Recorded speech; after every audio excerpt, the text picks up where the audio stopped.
How to network like a pro. Here are 10 easy tips to help you, even if you're shy. Imagine this, you just walked into a room full of people, you don't know anyone there, and your task is to make new friends, make new connections, and meet new people. This used to be one of my biggest nightmares, and throughout the years of practice, I figured the following. Networking doesn't have to be difficult.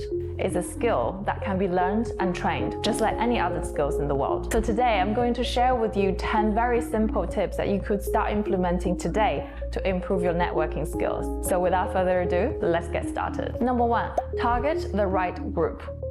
When we get to a room, it's very important to figure out which group to approach first. But how do we know which group to approach first? We want to approach an open group by watching their body language. In a closed group, everyone's shoulders are locked and their eye contact is very close to each other. So we want to find a group that is open, where their shoulders are pointing towards the crowd and their eye contact are not only within the group. So find that group and take it from there. Number 2, start from the queue of food and drink.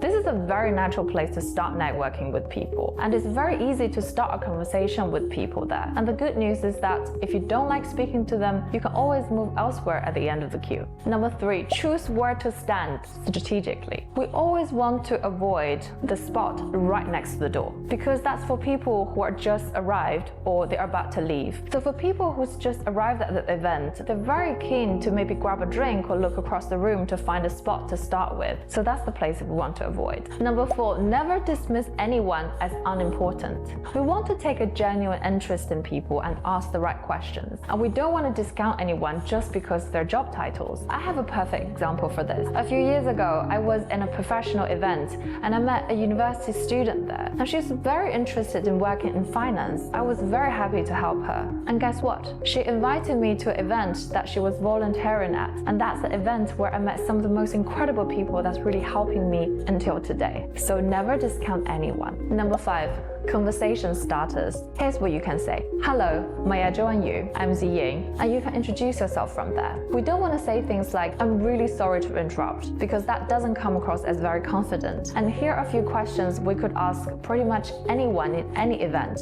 How do you know the host? What are your plans for the weekend? What's keeping you busy? What brought you to this area? Number 6, ask open-ended questions. What is open-ended questions? These are the type of questions that cannot be answered with a yes or no. For example, do you like the food? If the answer is yes or no, that's pretty much the end of the conversation there. Number 7, active listening. Your ability to listen in a conversation is one of the greatest gifts that you could offer. So you want to show that you're engaging by using certain body languages like nodding, keeping eye contact, asking engaging questions to show that you're interested.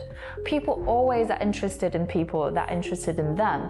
So if you want to be interesting, be interested. Number 8, remember people's names. Dale Carnegie said in one of his amazing books, How to Win Friends and Influence People, a person's name is to that person the sweetest sound in any language. So it's such a simple thing to do that will really make you connect with the other person better. Number 9, figure out how you can be useful. Not many people would ask people how they can help them in a networking event. So if you do that, people would really appreciate that. So at the end of the conversation, you could say, let me know if there's anything I could help you, and exchange your contact details. People would always remember you for that. Number 10, how to exit a networking conversation gracefully. First of all, we need to wait till there's a natural pause in the conversation, and we need to exchange contact details and remember something very special about them. And here's what we can say. It was so lovely to meet you today. I'm a little bit short on time and I need to say hello to a few people. Let's stay in touch, and I hope you have a wonderful weekend in Paris. And bonus tip,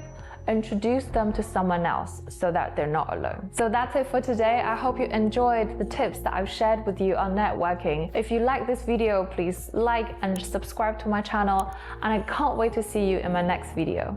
Bye for now.